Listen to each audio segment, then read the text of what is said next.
Jeffrey Dahmer, Ted Bundy y Jack el Destripador son algunos de los asesinos en serie más famosos, incluso más allá de la comunidad de crímenes reales, a pesar de que solo sean responsables de alrededor del 1% de los asesinatos en los Estados Unidos.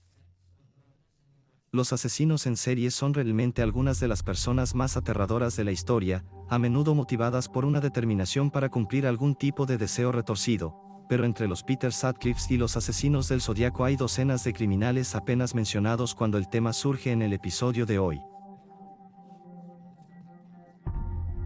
Exploraremos 3 aterradores asesinos en serie. ¿Nunca oíste hablar de?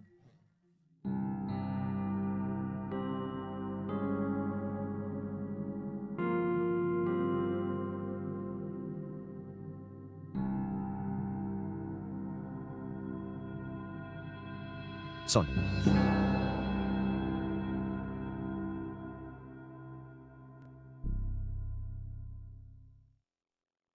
Vicki Dawn Jackson. En 1989 Vicki Dawn Jackson se convirtió en una enfermera vocacional con licencia y encontró empleo en hospitales y hogares de ancianos durante los años 90, luego a finales de 2000. Ella ingresó al personal del Hospital General Necoune en Coune, Texas, enfocado en tratar principalmente a pacientes mayores con problemas de salud menores. Durante los meses de diciembre de 2000 y febrero de 2001, el hospital notó una búsqueda extraña en las muertes de los pacientes. Muchos de estos individuos tenían entre 62 y 100 años y anteriormente habían estado bastante saludables. Sin embargo, nadie sospechaba. No se percibió nada raro. Se pensaba que las muertes eran porque los pacientes poseían sistemas inmunes débiles y en ciertos casos eran ancianos, pero rápidamente surgió un rumor en el lugar. Alguien estaba matando la paciencia. Esta acusación persistió y eventualmente el administrador del hospital habló con un farmacéutico sobre el hecho de que viales de Mivocron, un relajante muscular, habían desaparecido alrededor del momento de las muertes. Él había creído que esto era simplemente un mal manejo de inventario y notó que no se consideraba generalmente una sustancia letal Mivacurium. El cloruro paraliza brevemente el sistema respiratorio de alguien. Esto posibilita a los médicos insertar un tubo de oxígeno al fluir el medicamento se desvanece rápido, pero en dosis altas y sin tubo de oxígeno, puede ser letal. El administrador del hospital halló que todas las muertes ocurrieron en un turno específico. Después de todo esto, mandó bloquear gabinetes con Miticron solo accesibles por supervisores. Rápidamente, investigación conjunta entre policía local, Texas Rangers y FBI se lanzó para investigar las muertes. Se exhumaron cuerpos de varios pacientes, incluyendo 20 posiblemente asesinados con relajantes musculares. Ahora que los investigadores sabían que buscar evidencia de envenenamiento, se presentó una demanda civil a nombre de Donnelly Reid, de 61 años. La demanda alegaba que Vicki Dawn Jackson, enfermera de 34 años, había inyectado una droga en el tubo de 4 de Donnelly. Aunque sobrevivió al incidente, otra enfermera acudió en su ayuda.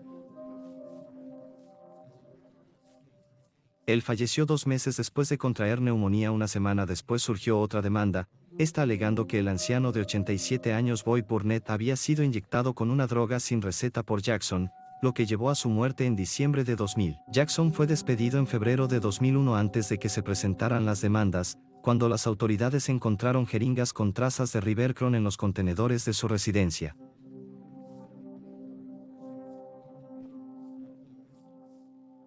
De enfermería empleada en un deli local.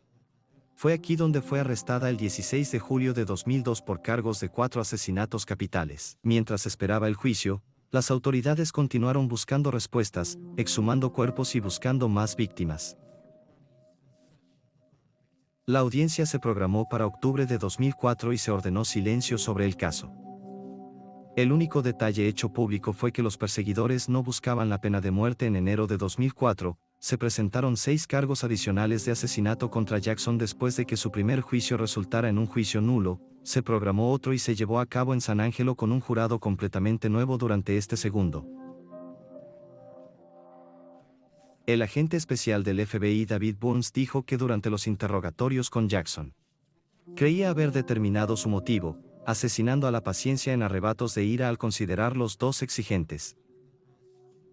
Intentó lesionarse, según informes. Primero otros pacientes, como una niña de 14 años y una mujer de 40 con enfermedad de Crohn. No obstante, Jackson dijo a la gente desconocer por qué quería matar a los fiscales. Se creía que varios matrimonios fallidos y perder la custodia de sus hijos la llevaron a cometer los crímenes. Una entrevista en Texas Monthly 2007 mostró resentimientos personales con algunas víctimas. Una, Dani Jennings, maltrataba a enfermeras. 2 víctimas tenían familiares que la acosaban en secundaria. Un hombre de 162 años la acosaba sexualmente y otra víctima tenía un hijo evangélico que insistía en que sus problemas se solucionarían si se unía a la iglesia.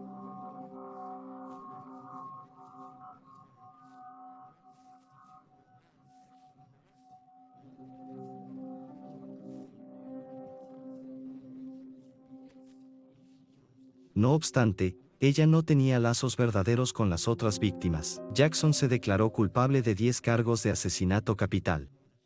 Aceptó cadena perpetua para evitar que su hija testificara en su contra y eludir el juicio por jurado. El agente especial Burns declaró porque al ingresar la declaración de no culpabilidad, la acusación no había presentado evidencia al juez Jackson. Posteriormente, Jackson emitió un comunicado tras su condena. Ella era inocente, mostraba compasión y solidaridad con las familias de las víctimas. Ella buscó un nuevo juicio en 2015, pero parece que fue desestimado.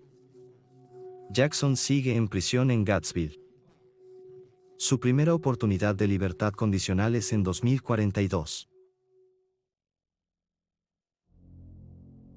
Joachim Nitzela, nacido en 1952, es uno de los asesinos en serie más aterradores de Polonia, apodado Frankenstein y el vampiro de Betum. Acechó calles de Beten, apuntando a mujeres en la región industrial de Schlesien Superior entre 1975 y 1982.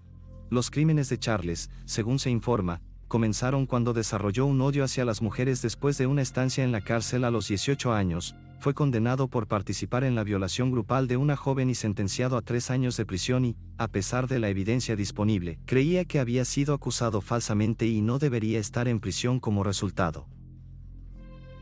Pasó tiempo sumido en odio hacia el sexo opuesto. Nitzela intentó su primer homicidio el 3 de noviembre de 1974, atacando a María Baruca, de 21 años, en el pasillo de su edificio de apartamentos. María recibió un golpe en la cabeza, pero sobrevivió a la experiencia.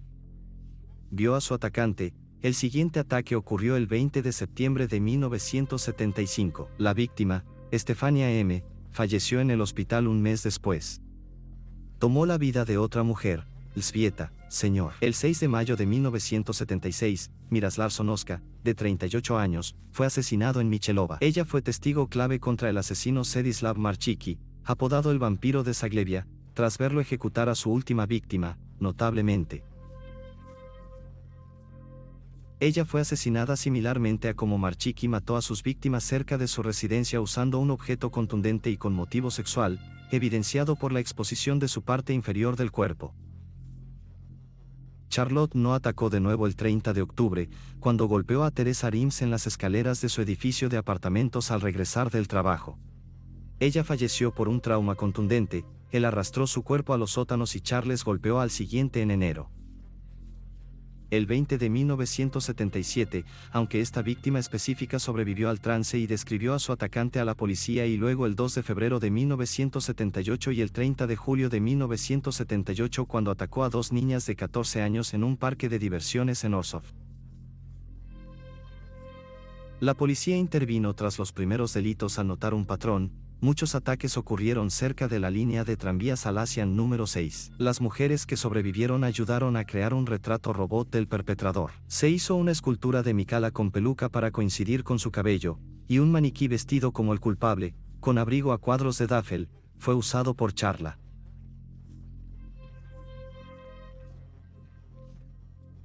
El agresor fue descrito como un joven slender man con cabello largo y grueso. Se compartieron imágenes de su cara y maniquí con policías locales y se patrullaron paradas de tranvía. Se interrogó a cientos de hombres con antecedentes sexuales. Las autoridades mantuvieron el caso en secreto, pues Marczycki fue ejecutado el 26 de abril de 1977, pero parecía haber un imitador en la zona. Los investigadores no querían asustar al público en 1979. Los ataques reiniciaron. Sufrió agresión en marzo, mientras dos niñas fueron atacadas el 23 de junio, recibiendo numerosos golpes en sus cuerpos. Kasia Sosner sobrevivió tras ser hallada desnuda en arbustos de Pikar y Shlanskia. Nichala fue arrestado en septiembre de 1979, una mujer que sobrevivió a un ataque en 1977 lo identificó como culpable, pero tenía coartada irrefutable al estar registrado trabajando en el momento de los asesinatos, aunque tenía gran similitud con el retrato robot del perpetrador. Fue liberado. Aún así, este encuentro cercano con la ley pareció asustarlo, pues no cometió más delitos hasta el 8 de mayo de 1982. Mató a su cuñada Boguslava, de 17 años. Lógica, audaz, informó muerte a emergencias y familia alegando. Ella cayó accidentalmente y se lesionó. No obstante, encontraron a semen en ella. Se determinó que sufrió un golpe con un instrumento contundente. El motivo del asesinato fue que la pareja tuvo relaciones sexuales, posiblemente por un asalto sexual de él, y ella quería informar a su hermana el 19 de abril. 1984, Nichala, condenado a muerte por 5 homicidios. Se descubrió después del asesinato de su cuñada que sus alibis no eran infalibles. De hecho, trabaja a menudo horas extras y su supervisor le dio días libres a cambio. Lo marcaría para su turno como siempre, dado que así funcionaba el proceso de la empresa antes de su condena. Confesó los asesinatos y mostró arrepentimiento. Se menciona que estaba avergonzado por la naturaleza sexual de sus delitos. Charla fue ahorcado el 21 de mayo de 1985 en Cracovia. William Devin Howell, apodado el enfermo Ripper William Devon Howell, es uno de los asesinos seriales más prolíficos de Connecticut. Su violencia brutal comenzó cuando Melanie Camellini, una madre de 2 hijos de 29 años que vivía en Waterbury, desapareció, habiendo sido vista por última vez el 1 de enero de 2003. Ella fue vista viva antes con 2 hombres en la ciudad. Melanie tenía problemas de abuso de sustancias y solía desaparecer sin contactar a amigos y familiares. Fue secuestrada por Howell, violada, estrangulada y golpeada con un martillo. Su cuerpo fue enterrado detrás de un centro comercial en New Britain, lugar favorito de desecho de Howell. Los sitios de tumbas en el bosque pantanoso fueron encontrados por un cazador en 2007.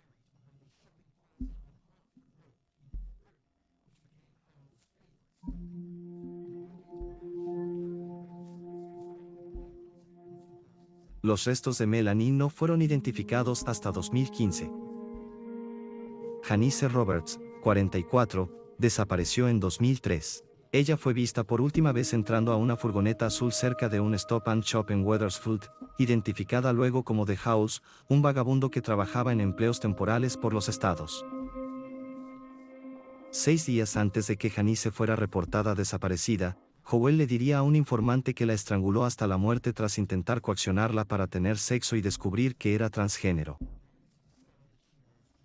Howell's siguiente víctima fue Diane Cusick, 55 años, vista por última vez a mediados de 2003.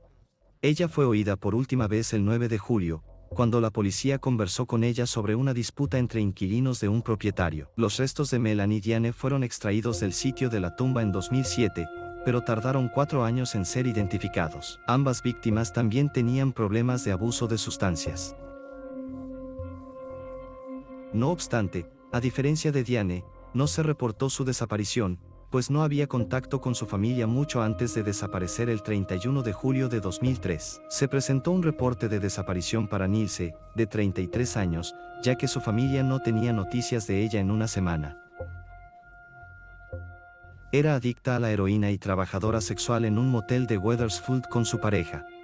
Notablemente, su novio, un traficante de drogas condenado, se creía involucrado en su desaparición al principio.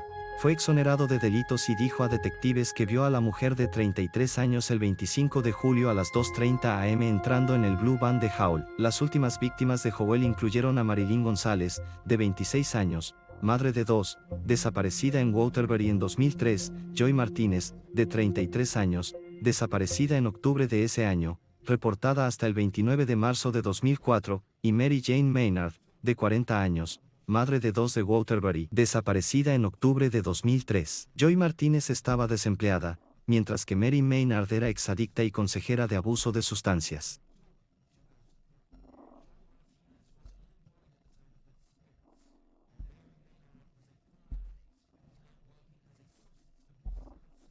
Los restos de la mujer se hallaron detrás del centro comercial en 2007, y el cuerpo de Maryland fue encontrado en West Farms, Farmington, Connecticut en 2015. Howell atrajo la atención policial durante la investigación de la desaparición de Nilse. Su novio mencionó que habían permitido que Howell se hospedara en su hotel. Así, para fumar crack juntos, autoridades incautaron el furgón de Howell en Carolina del Norte, hallando cojines de asientos sospechosamente extraídos. Un análisis forense mostró sangre humana de 2 personas en el suelo del furgón, con una muestra de ADN reveladora. Era 99% probable que provenía de las autoridades de Nilse. También hallaron 6 cintas de vídeo de Howell en citas sexuales extrañas con mujeres, pero grabadas de forma que sus rostros no eran identificables. Howell fue acusado inicialmente de primer grado.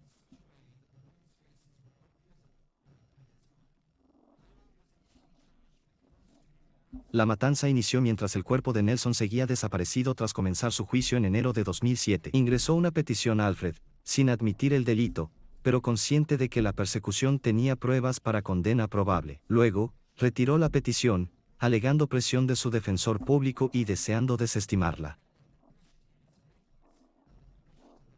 También mantuvo su inocencia alegando que Nilse y su novio habían peleado dentro de la camioneta, lo que explicaría la presencia de su sangre en el piso, a pesar de su insistencia. Fue condenado a 15 años de prisión. Semanas después, hallaron los cuerpos de Diane Joy y Mary en su cementerio masivo tras la plaza. En prisión, Howell se autodenominó enfermo Reaper, ganándose su apodo. También comentó a un recluso que guardó el cuerpo de una mujer en su furgoneta por 2 semanas tras matarla, ya que la tierra estaba muy fría para enterrarla, y afirmó que durmió junto a ella por 2 semanas. Luego, dijo a otro reo que cortó las puntas de los dedos de una mujer y desmontó su mandíbula inferior, desechando sus partes del cuerpo en Virginia en 2017, 2 años después de recuperarse los cuerpos restantes de las víctimas de Howell. Él se declaró culpable de todos los 6 nuevos cargos de asesinato en su contra y fue sentenciado a 6 cadenas perpetuas consecutivas. Se informa que lloró y se disculpó con las familias durante este tiempo, etiquetando sus acciones como monstruosas, cobardes y egoístas. Le dijo al tribunal que merecía pena de muerte, aunque ya no era opción desde su abolición por la Corte Suprema hace 2 años. Él agregó: sé lo que me espera, una muerte lenta y dolorosa en la prisión. Espero que eso dé consuelo a todas las familias. No obstante, en sus primeras declaraciones, Howell llamó al lugar de la tumba su jardín y dijo que las mujeres debían saber que morirían por sus estilos de vida. Actualmente cumple 360 años de sentencia en la penitenciaría de Cheshire.